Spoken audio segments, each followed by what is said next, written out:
Hello, everyone. You've all successfully made it to day 3 of ETHCC. I think that's an accomplishment. Give yourself a round of applause.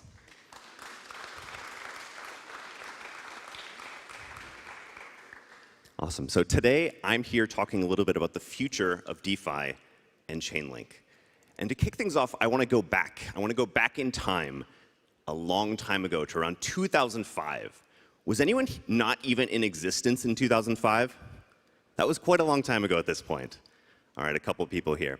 But in 2005, I was sitting in a musty classroom, which coincidentally happened to be a French class. And I had a friend tell me about this really cool new web app, Facebook. It seemed logical. It seemed to make sense. It was a web app. You could connect to friends. You could see what was going on around you. But at the time, I didn't know what a big deal the introduction of Facebook and other social media platforms were going to be.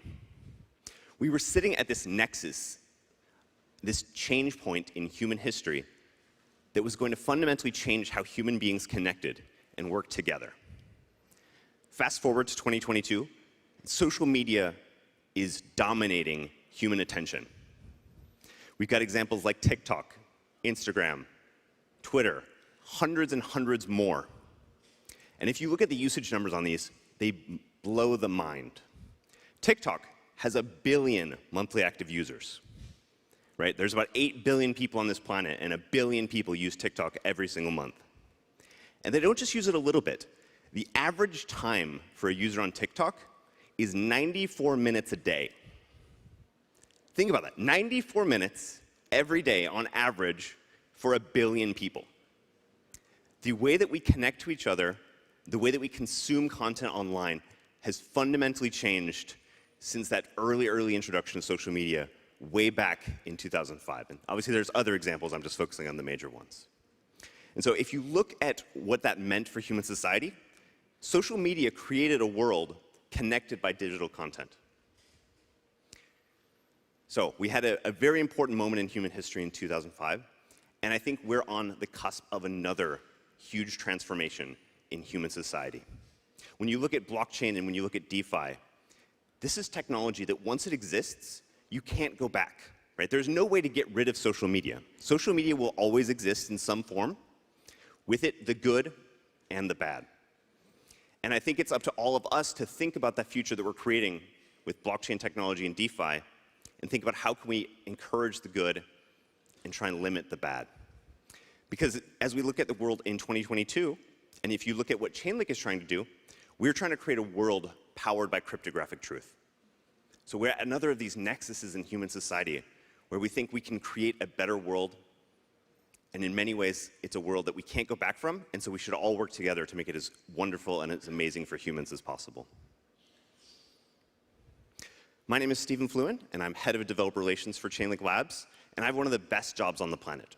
My job is to make users of Chainlink and users of blockchain technology successful, and to understand and empathize with all the builders out there, and try and reflect those needs onto our team. How many people here consider yourself a builder in the blockchain ecosystem? Awesome, most people here.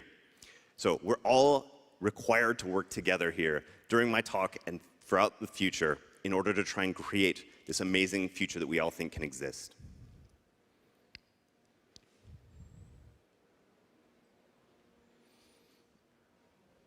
We always have backups. Whoops. All right, so today's plan, I'm going to go through this in generally 3 parts. So first, I'm going to start off talking a little bit about smart contracts generally and the state of DeFi and where DeFi has come and where it's going. Then I'm going to talk a little bit about Chainlink's vision. And finally, I'm going to talk about the approach that Chainlink is using. So first, let's talk about smart contracts and DeFi. The growth of smart contracts has been crazy. There was this famous quote from 2011 by Mark Andreessen about software is eating the world. And I feel like the same thing is happening with blockchain. Every use case for Web 2 technologies, every developer out there that is building something today, we're looking towards a future where maybe that's being powered by cryptographic truth. Because when we look at the fundamentals of these technologies, when users have control, when we have decentralization, these are properties that benefit everyone. And from a monetary standpoint, whoops. And actually, some of the memes that we've heard across the ECC so far this week, we've heard about this concept of regenerative societies. We've heard about decentralization. I love the meme of coordination, right? We have systemic change. We think we're all here building together a new way of doing things. And as we look at the state of the world right now, it's actually relatively small, right? We've got DeFi with a lot of value locked up. And then you look at crypto in general, and you've got even more. But this is just a tiny, tiny piece of the broader puzzle that we think is the potential of the world. The market for what we call trust-minimized applications is literally hundreds of trillions of dollars, right? So we are at the very first steps of creating this new future, this new world. One of the things that we like to think about is how are we going to power all these great things? And we think Chainlink is a fantastic way of doing that. And if you look at the data that we're seeing today, Chainlink powers about 70% of DeFi across all the oracles. So this is something that we care a lot about because we think that Chainlink is a fantastic way of doing this. One of the products that we have that I'm going to talk a little bit about later is price feeds. So getting accurate cryptographic truth coming from decentralized sources published on chain. And we're really happy to celebrate that this year we've hit over 3 billion data points published on public blockchains. And that's a really huge milestone. But there's a bunch of different ways of looking at this as well. One of the things that I look at, instead of just total value secured, because that could just be a few huge projects, right? There could be lots of data points that no one's using. But one of the things that we think about is maybe there's an element of an attention economy to this. How many people are paying attention? How many people are using and building these technologies? And we're really happy to celebrate and announce that as of this month, there's over 11,000 GitHub projects using Chainlink. This is one of our core metrics that we look at in terms of understanding what are developers building for tomorrow. So when I think about the future of DeFi, we've heard lots of themes across ECC. We've heard about scale, right? If we think about that small, tiny portion of the pie that we have today and the huge potential that it has, we're going to continue to see DeFi grow. We think about security. We've heard about hacks and compromises and the ways that we can all do better by working together. We've heard a lot about this idea of multichain. How can we live in a world where there are more L2s, possibly more L1s, more types of chains, more decentralization that comes from this variety of technologies? And how can some of those things all be powered and be chain linked? Now I want to turn a little bit towards Chainlink's vision so that everyone kind of understands the way that we see the world and some of the direction we're going. So we really do, at our core, believe that the world should be powered by truth rather than trust. And so we believe that smart contracts are essential to creating that future. When you have these cryptographic truth guarantees, it benefits you in many, many different ways, right? One of the first things that drew all of us to this room and to these decentralized technologies is the idea that we can have control. And one of the things that I love about it is that when you do it this way, the transparency in the systems are unavoidable, right? You cannot have a smart contract running on a public blockchain that does not have its code in some level, compiled or not compiled, available to everyone. There's no way for someone to just change what's happening behind the scenes without it being completely transparent about what happened. One of the things that we're seeing is that even if you look at centralized finance today, they are still looking for the same sorts of truth that we have on the blockchain. CeFi wants what DeFi already has. They want decentralized prices. They want robust market coverage. And these are things that you can get on-chain today. When you look at the Chainlink vision, we think of a world that has decentralized Chainlink networks, right? Every price feed that we have, and I'll get into price feeds in a little bit, is powered by what we call a DON, or a decentralized oracle network, where instead of individual oracles being relied upon for security, it's a network. It's that decentralization aspect where you can get the best of both worlds. Chainlink is an open source project. You can find all the source code for our core node software, for the external adapters that we're using on the Chainlink repository. And then we try and package this up in a way that makes it easy for anyone to both come into the blockchain, become a smart contract developer, become a smart contract dApp user, or run their own nodes. So now let's talk a little bit about the approach. So how are we actually going to get to this vision? What are the tools and the services that we're focused on building that are going to create the future of DeFi and create the future of Chainlink? I'm going to talk about just a few of the services and platforms that we're trying to build. And so I'm going to start on the services side. First up, we have data feeds. How many people here have used a Chainlink data feed in some way?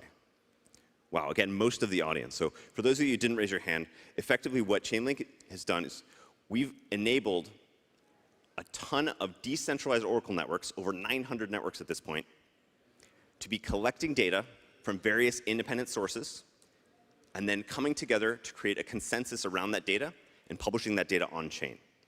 And this is what powers all of that DeFi that we were talking about before. If you're interested in actually looking and exploring some of the data that exists out there, I recommend you check out data.chain.link. It has a fantastic explorer where you can actually look at all the data that's being published. What are the heartbeats for each of the price feeds? What are the nodes that are operating, these independent nodes that are putting that data on chain? Chainlink price feeds have full market coverage, covering both decentralized exchanges as well as centralized exchanges. Right? Anywhere that the data could come from is where we want the independent node operators pulling that data from. Sometimes that data is even premium. Sometimes it comes with a cost. The more data you can get, the better the consensus you can build across those nodes. All the price feeds are built on volume-based average methods, which we think is a better way of collecting and reporting on that data. And we want this data to be available on as many blockchains as possible.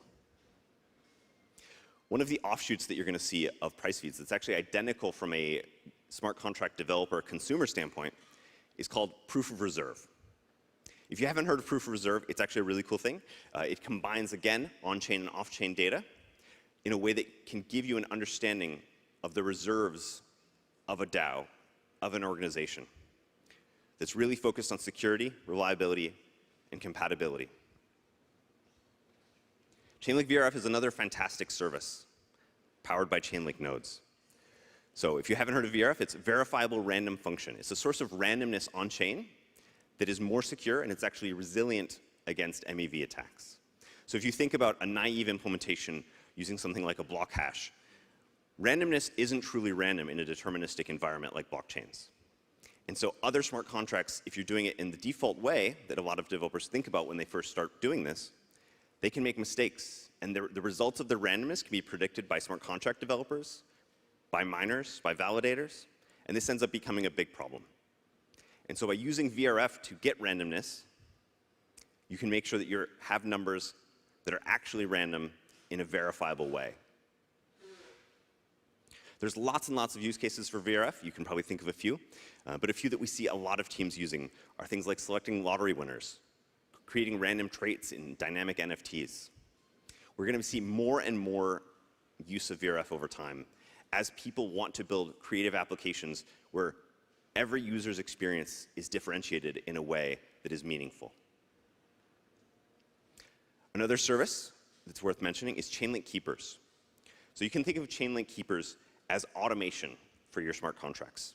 It's got a decentralized event-driven execution model, where when you write a smart contract in Solidity, you can write an upkeep method, and you can write a check upkeep method.